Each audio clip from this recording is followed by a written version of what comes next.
Father, we acknowledge your goodness, Lord, and your presence in this place. Thank you, God, for being with us. Thank you, Lord, even for the testing trials that you're allowing in our lives. Father, we know that you are in full control of everything. So we just continue to trust you. We just continue, Lord God, to look up unto you.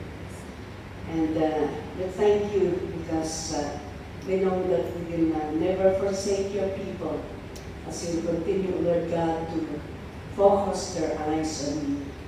Father, thank you. Bless your word. Bless each and every one as we listen to your word. In Jesus' name. Amen.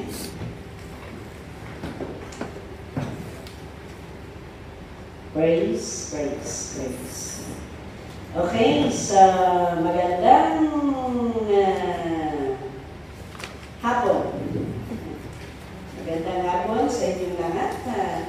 Ganon din sa mga kasama natin na nasa online. Okay, and this time I would like us to go to our lesson this afternoon. Of course, the Word of God that will give encouragement, will give direction and strength to each and every one. Whether we like it or not, there are times na marami po tayong mga kabigatan sa buhay. Diba? May mga kabigatan, may mga problema, may mga testing, may mga pano, may mga ano pa? Okay, but still, pa rin, we thank the Lord because we have God na pwede nating takbuhan sa ating kalagayan. Kaya ang topic natin is encouragement in times of difficulties. Okay. So in Hebrews chapter 10, verse 35 to 36, pwede natin basahin. Sabi niya dito, so do not throw away your confidence. It will be richly rewarded. Next verse. You need to persevere so that when you have done the will of God, you will receive what He has promised. Yan. Kaya you need to persevere. Kailangan mag-persevere tayo. Dahil sabi niya dito, when you have done the will of God, you will receive what He has promised. So you will do first the will of God. Then after that, you will receive the promise. Hindi yung tatanggapin mo muna yung promise bago mo gagawin ang will ni Lord. Hindi, no? Okay, so makikita natin dito that we have or you have an encouraging God. Remember that. Okay? In times of testing, in times of trials, let's continue to persevere knowing that we have God who always encourages us through His Word. Kaya sa Joshua chapter 1, in Joshua chapter 1 verse 6, sabi niya dito, be strong and be courageous. Because you will lead these people to inherit the land I swore to their forefathers to give them. Ito pong encouragement ng salita ng Panginoon kay Joshua. Joshua, be strong. Sister Cherry, be strong. Yeah. Sister Ems, be strong. Sister Mandiguro, be strong. Hallelujah. Hey, verse 7, anong sabi doon? Be strong and very courageous. Be strong and very courageous. Be careful to obey all the law my servant Moses gave you. Do not turn from it to the right or to the left, that you may be successful to wherever you Go. go. Ayan, maging strong lang tayo.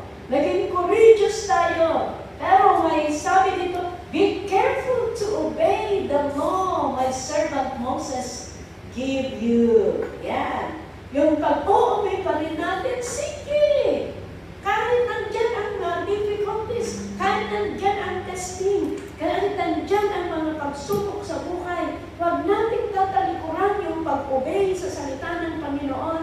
Dahil sa pag-obey natin, doon nagpapakita yung tunay na koneksyon na kahit anong nangyayari, alam pa rin natin na may Diyos tayo na hindi nagpapabaya. Amen? Hallelujah. Verse 9. Anong sabi sa verse 9? And verse 8, do not let this book of the law depart from your mouths. Meditate on it day and night, so that you may be careful to do everything written in it, then you will be prosperous and successful. Kaya yung salita pa rin ng Panginoon, huwag natin kakayaan na magiging tamad tayo na magbasa. No? Kung minsan, nagiging vitamin natin ang salita ng Panginoon. Anong klaseng vitamin? Vitamin na pagpatulog, sleeping pills, ano? Yan. Okay, hindi nakakatulog. Magbabasa ako para makatulog ako. Tapos nagbabasa na, wala na, inaantok. Kung hindi naman nagbabasa, hindi naman inaantok. Di ba? Kung minsan ganon. Pero alam niyo, kahit sa pagbabasa sa salita ng Panginoon, nandun yung spiritual warfare. Yeah? Kailangan laban talaga. Laban pa rin. Kaya, wag natin kakayaan. Sabi ko nga, you see, you forgot to remind me. Sabi ko nga sa anong grupo yun? Friday. Sabi ko sa Friday group, sabi ko, start now to read your Bible. Start now to read your Bible. Simulan na ninyo. Mula Genesis, i-start na ninyo para mabasa ninyo ng salita ng Panginoon. Sino ba sa inyo ang naka-finish na nakabasa ng the whole Bible? One five. Wala pa sa inyo. Kaya mula ngayon, decide to read the Word of God. Kung may time kayo, sige, basa lang kayo ng basa. Mula sa Genesis, isahan ninyo. Mula sa Genesis, tapos basa kayo ng basa. Tapos, mamalkakan ninyo yung mga alam ninyo napaka-importanting bagay, napaka-importanting bagay. And you need, napakaganda po na, you determine na talagang ang isang araw dapat may mabasa ako isang chapter o dalawang chapter. Ganon. Para, in case na hindi ka nakabasa dahil busy ka, kung medyo maluwang ang oras mo, ay dapat dudugtihin ko ang babasahin ko.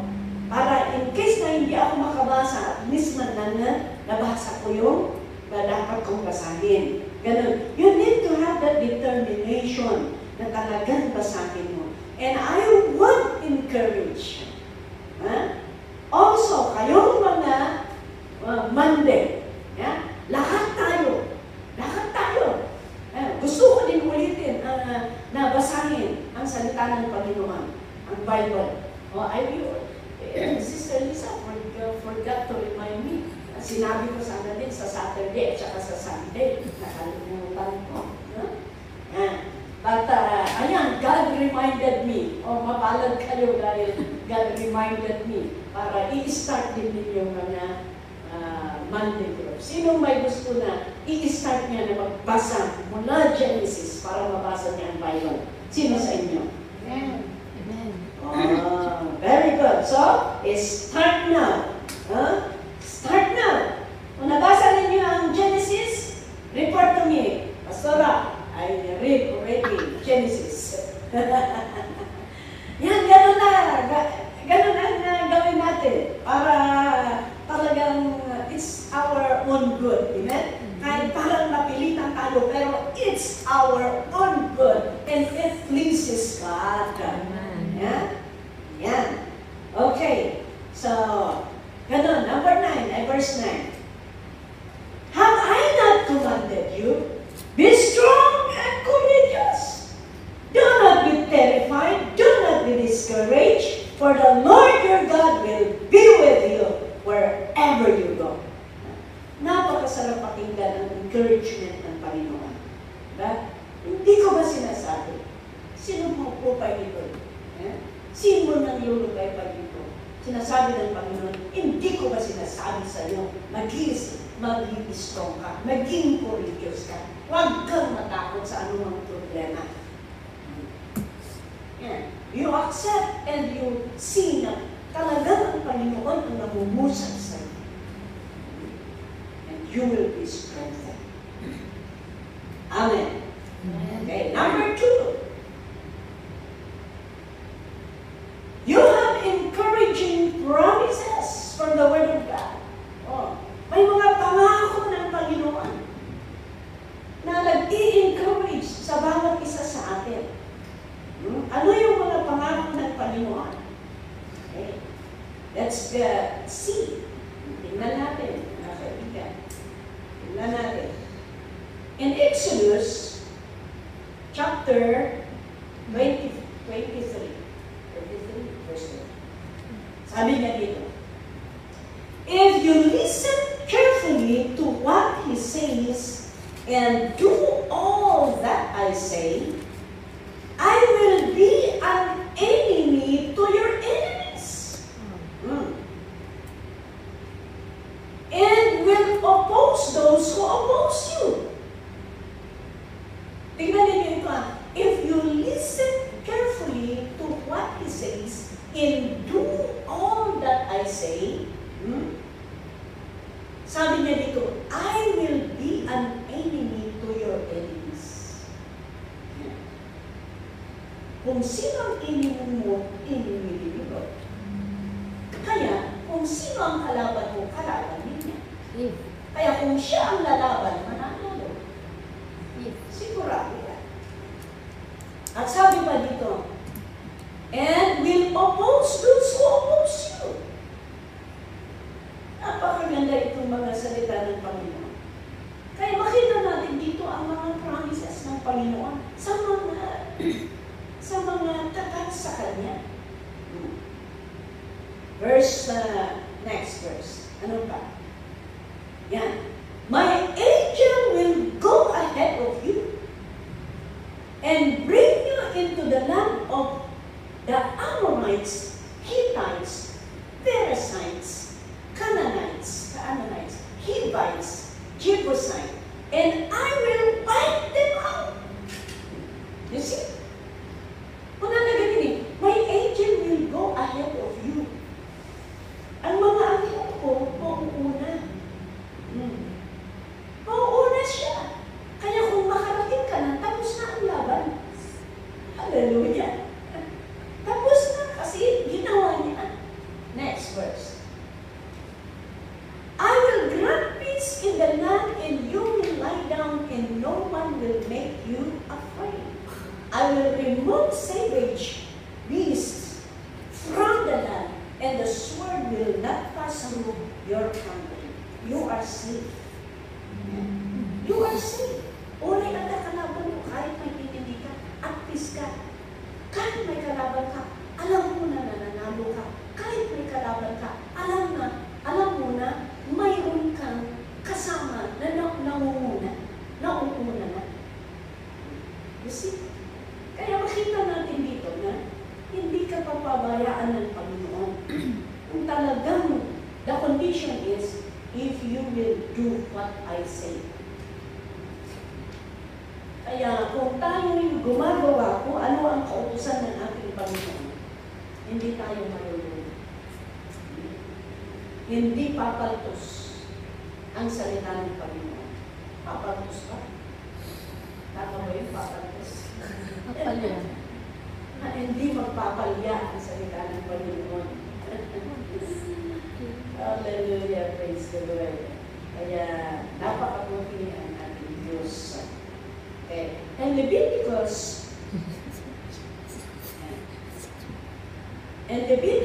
chapter hingga na 9, pastora dito Leviticus. Leviticus chapter you will pursue your enemies, and they will fall from the sword before you. Next. 5 of you will chase 100, and 100 of you will chase 10,000, and your enemies will fall by the sword before you. Verse 9. I will look on you with favor and make you fruitful and increase in your number, and I will keep my covenant with you. Ibig sabihin, God will not just give you peace. God will also bless you. God also will bless you. At sabi dito, I will keep my covenant with you. Ipatutupad ng Panginoon ang pangako niya sa'yo. Hallelujah. Kaya, palagi ko nga sinasabi kung kailanman walang malulugi sa paglilingkod sa Panginoon. Kanahin mo ibang paglalagay ko. Why? Because it is the Word of God. And God will never turn back from His Word. Kaya yung pinag-aralan namin kahapon, if you really serve the Lord, God will secure your future generation. Sabi pa yun, your family. Kaya ang serbisyo natin sa Panginoon, salamat kay Lord. Sabi niya, I will keep my covenant with you.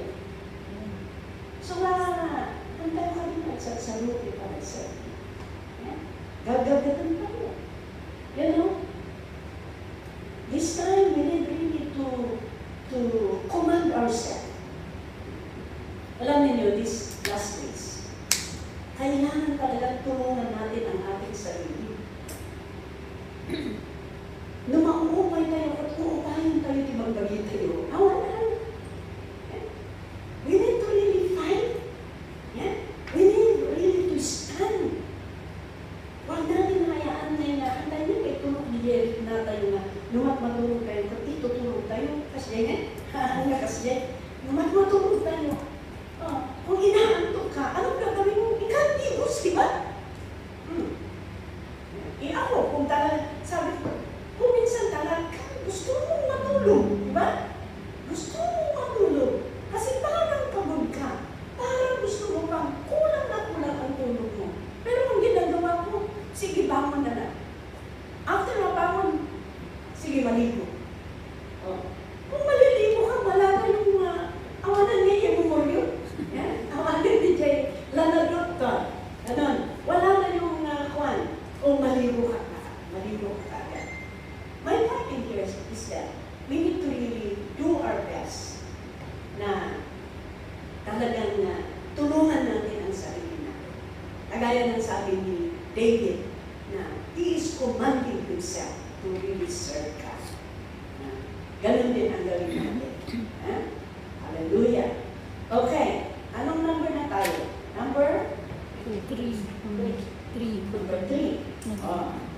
Yan. We have a weapon. We have an encouraging weapons. Ano yung mga weapons natin?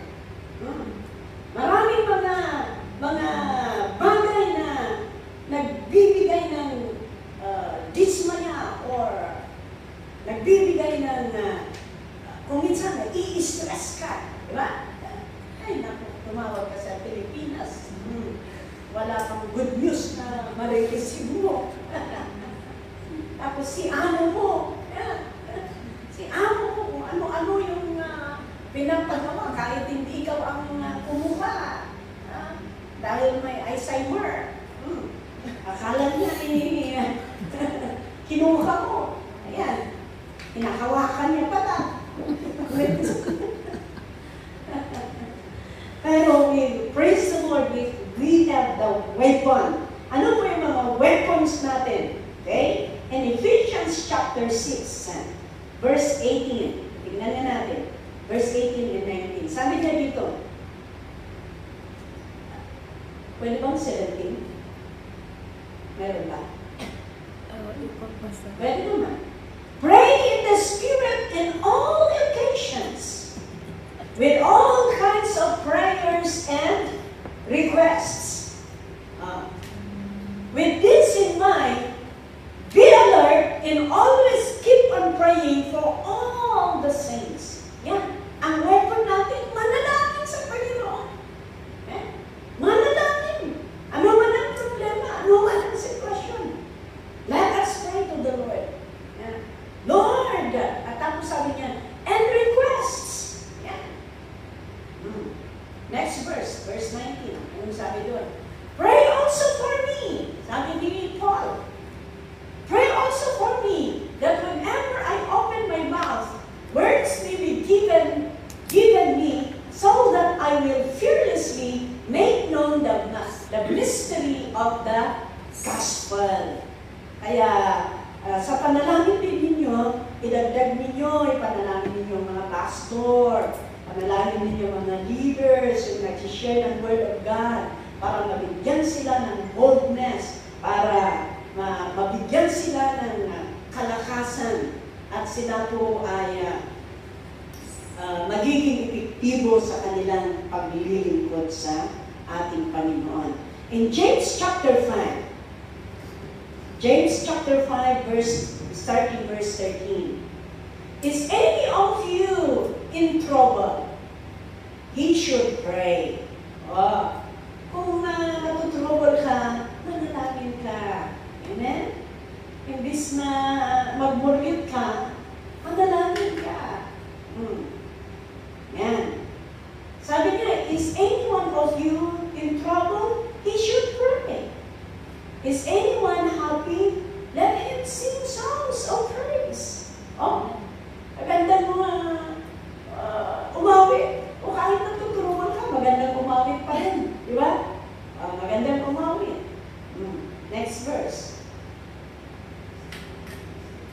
Is anyone of you sick? He should call the elders of the church to pray over him and anoint him with oil in the name of the Lord. See? If you are sick, then let us know and we will pray for you. This time, it's good. My cell phone, di ba? Noon kasi walang cellphone. Yan. Walang cellphone noon. Kaya talagang kailangan na ako. Pero ngayon, kagaya si Sister Junalyn, ngayon, hindi naka-take off. Dahil nga, na-COVID daw. Wala, mayroon pang COVID dito sa Hong Kong. Alam niyo sa Hong Kong, talagang very, yung mga Chinese, inuubo ka lang. Inuubo ka lang. May COVID ka na. Pero okay lang, sana. Sana lahat ng mga employer kung inuubo yung katulong nila at masakit ang ulo, sana, sige, kahit sabihin nilang COVID para i-isolate doon sa room at mag-iisa doon para magpahinga. Kaya maganda sana kung ganun yan. Aming awi-uyang katunanan na COVID ganun doon ilagay nila or sabi nila, okay, huwag ka nang magtrabaho, huwag ka nang lalabas, at least makapagpahinga, di ba? At least makapagpahinga, matulog ng gusto. Yan. Pero, yan. If any one of you sick, then you should call the elders. Yan. Maganda na yun, mayroon tayong prayer request. Kung may prayer request na magsasabit sa grupo, yan, hindi magtatagal yan. Kami, hindi magtatagal yan. The whole group ang dumating na ang prayer request na yan. Yan ang kagandahan ngayon. Kaya hindi lang isa ang nag-pray, kundi marami. Okay. Another is in number 4. We have encouraging examples. Okay. Meron tayong mga example mula sa salita ng Panginoon na ito po ay nagbibigay ng encouragement sa atin. I would like us to see in Acts chapter 12. In Acts chapter 12, okay, chapter 3 until chapter 12, verse 3 to 9. 9, okay, 19. Okay. Basahin natin. When he saw that this pleased the Jews, he proceeded to seize Peter also. This happened during the feast of unleavened bread. After arresting him, he put him in prison. So, inaresto nila din si Peter. Tapos, nilagay nila doon sa prison. Handing him over to be guarded by 4 squads of 4 soldiers each. Aba, sunday kami. Herod intended to bring him out for public trial after the Passover. Next verse. So Peter was kept in prison, but the church was earnestly praying to God for him. Yan. Naikulong si Peter, pero ang church nananalangin sa kanya. Okay. The night before Herod was to bring him to trial, Peter was sleeping between 2 soldiers. Pagkasunday ka. Nasabi ni Pastora Berna, nung siya naikulong, na-detain sa immigration sa China. Yeah? Ayaw daw nilang kahit man maganon. Yeah? Tapos nandoon, nakabantay. Yung mga guard doon.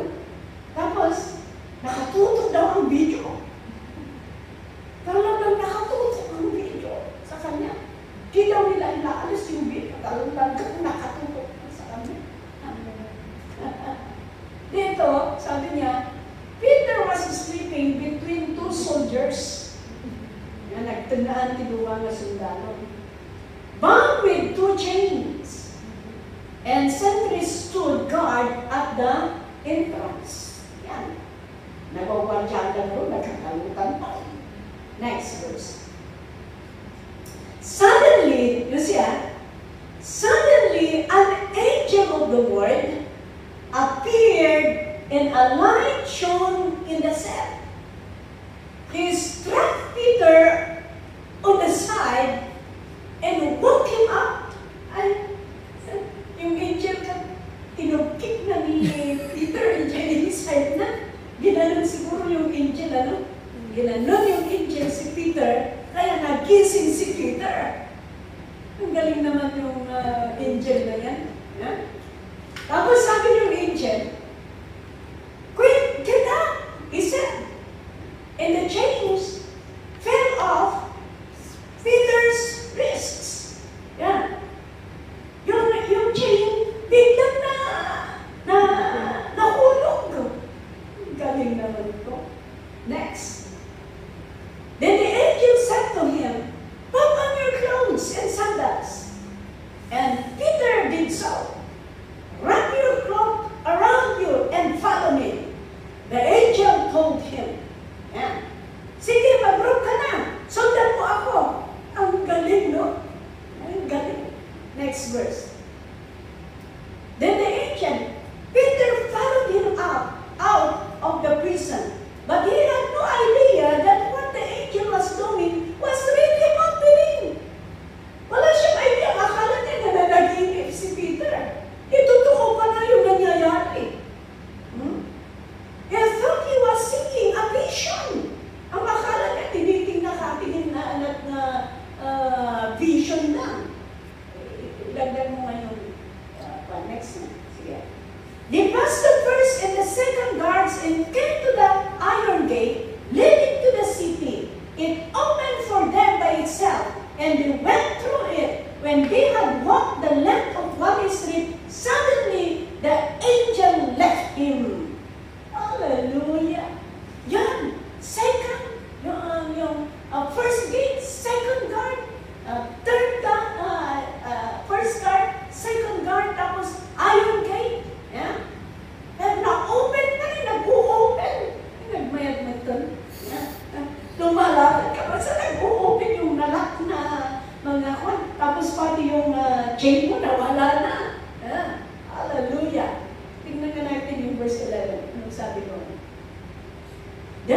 Peter came to himself and said, "Now I know, without a doubt, that the Lord sent his angel and rescued me from Herod's clutches and from everything the Jewish people were anticipating."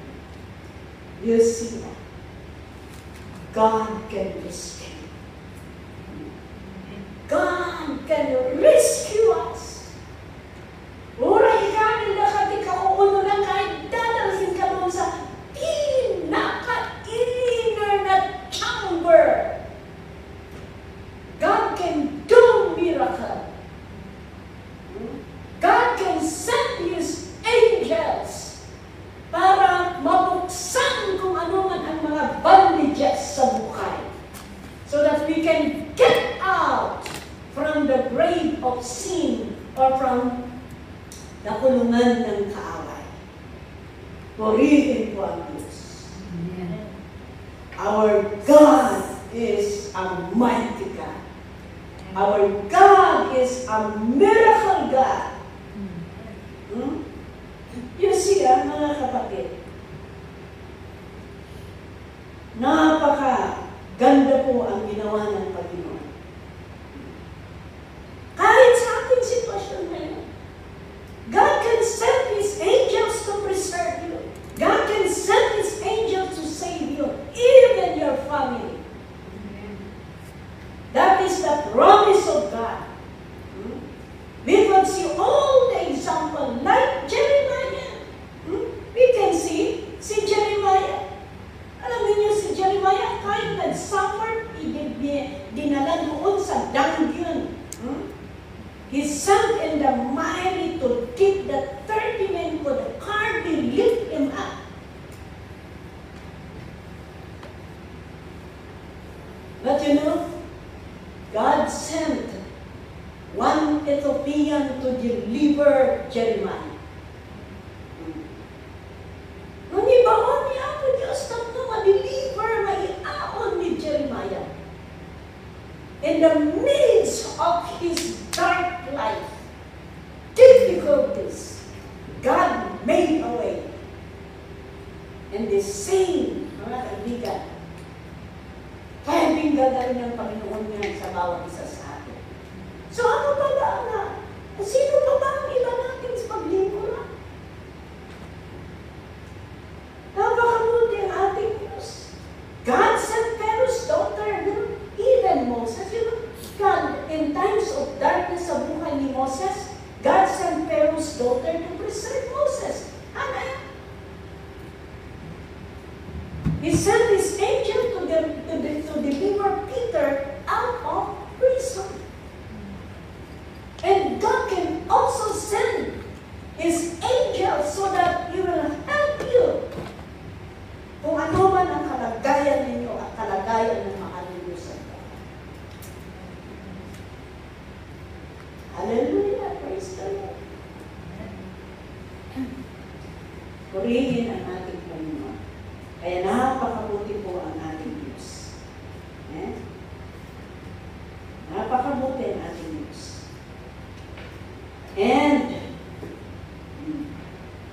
And the last one,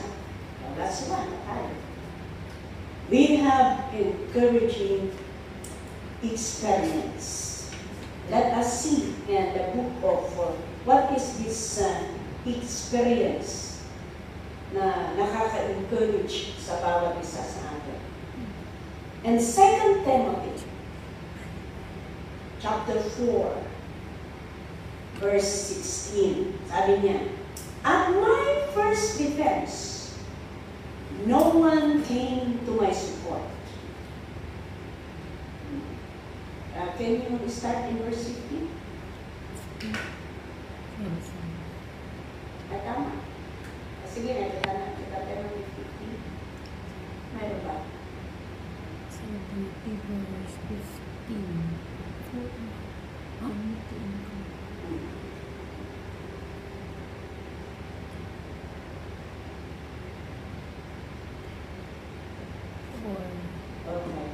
Absurd.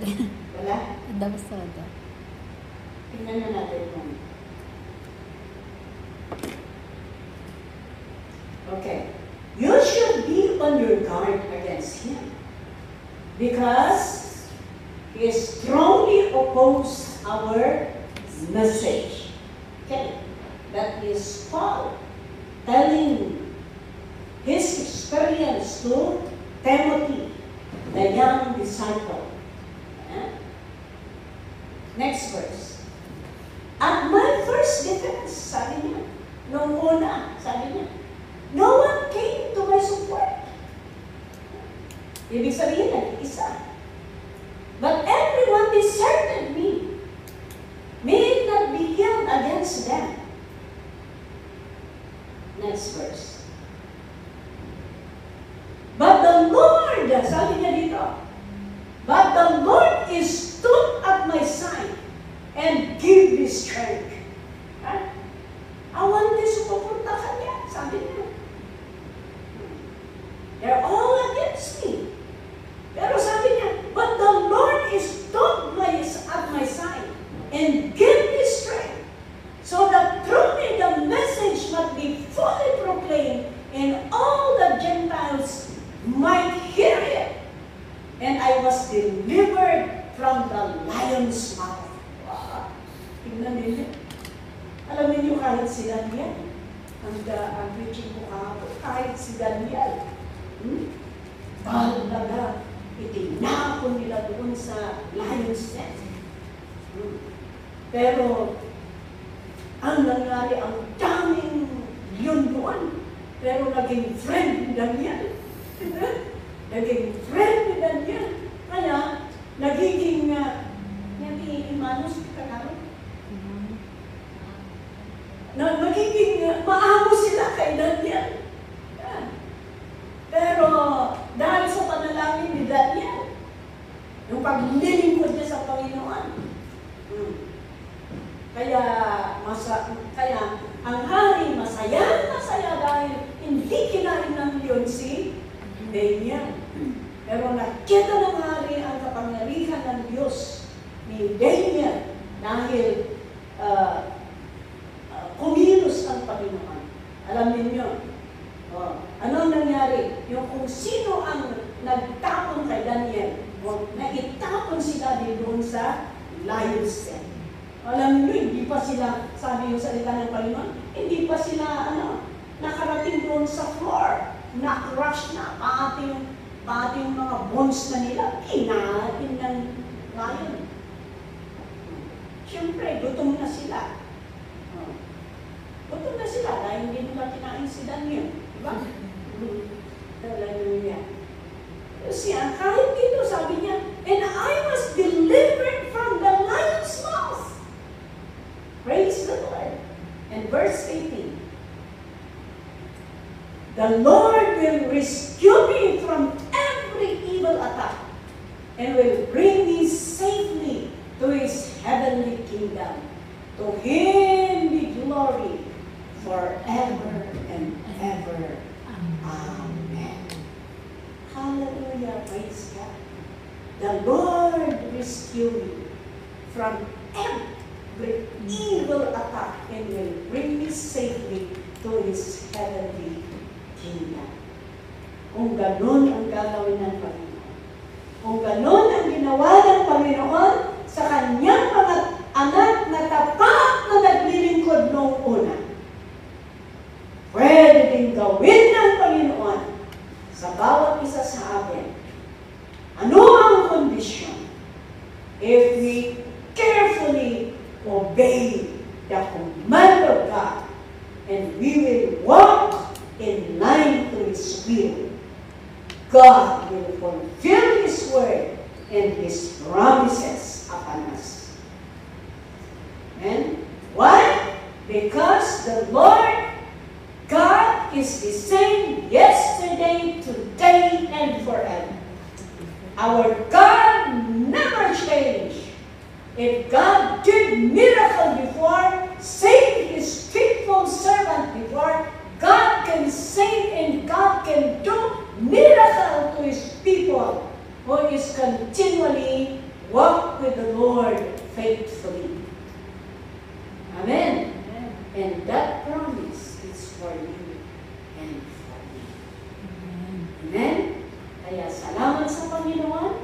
Kaya my brothers, my sisters, keep on. Always remember, our God is a living God. And all the things that we are doing, hindi nasasayang niya. Hindi nakakalimutan niya. Hindi tinatalikuran ng Panginoon ang kanyang salita. Lahat alam ng Panginoon. Kaya, Revelation last verse. Revelation as our conclusion. Revelation chapter 2, verse 19. Revelations chapter 2, verse 19.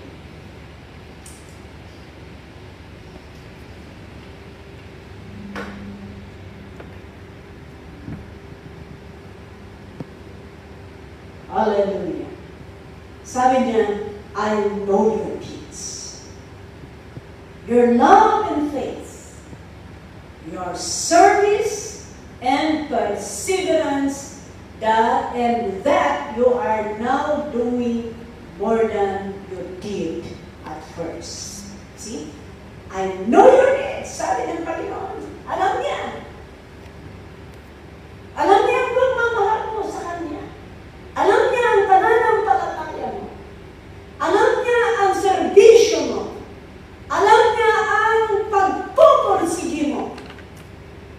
And God is expecting it na mas karo-karo, mas magiging tapat ka pa sa Kanya kaysa nakaraan. Amen?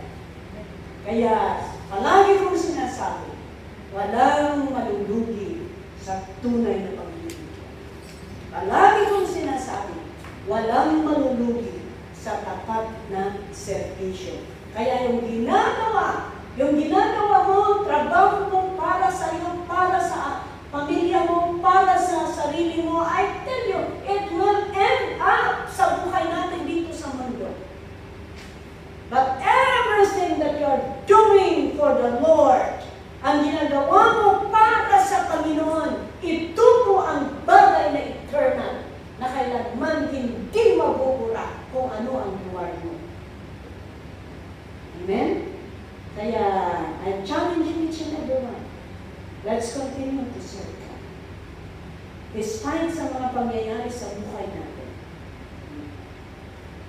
Kung kaunting bagay ay nadidismaya tayo or nauupay na tayo or tumatalikod na tayo, ngayon, how much more kung darating mas grabe testing pagdating ng Panginoon?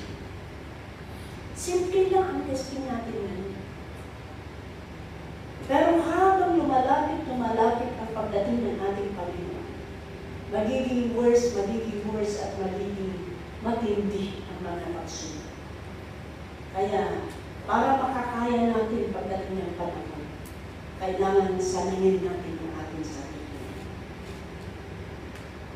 Alam niyo yung term ng ano yung term ng parang what effect sa'yo? Parang gano'n. May term. Kahit anong nangyayari, parang walang effect sa'yo, parang gano'n. Deadma lang. Gano'n? Mayroon pang isang word. Baliwala? Hindi. Oo, parang baliwala, parang gano'n. Deadma. Parang gano'n, pero may mas magandang term. Mas may magandang term. Tagalog yun, manhid. Parang gano'n ang gawin Manhid natin. daw, manhid. Hindi, Tagalog. Manhid. Hindi naman manhid. Parang gano'n, pero may magandang term. Yan? Na,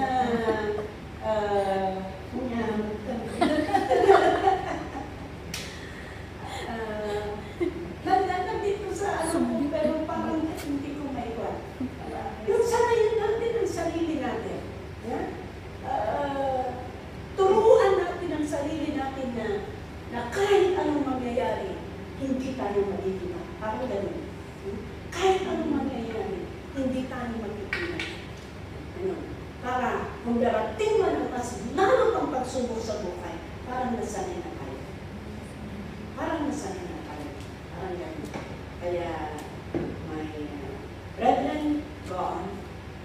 Let us be strong and continue to be faithful and continue to serve God. Amen? Amen. May God bless everyone. Father God, we thank you, Lord. Salamat sa iyong salita na nagbibigay ng encouragement sa bawat isa sa amin. Nagbibigay ng pag-asa, nagbibigay ng kalakasan para kahit anuman ang mga pagsubok na aming nadadaanan, kami pa rin ay palaging nakakapit sa iyo. Dahil alam po namin na may Diyos kami na kailanman hindi mo kami pinapabayaan. Lord God, bless your word, inculcate in our hearts, O God. And in times of testing, we will remember your word that will give us life and give us strength so that we could continue to go forward in our walk with you.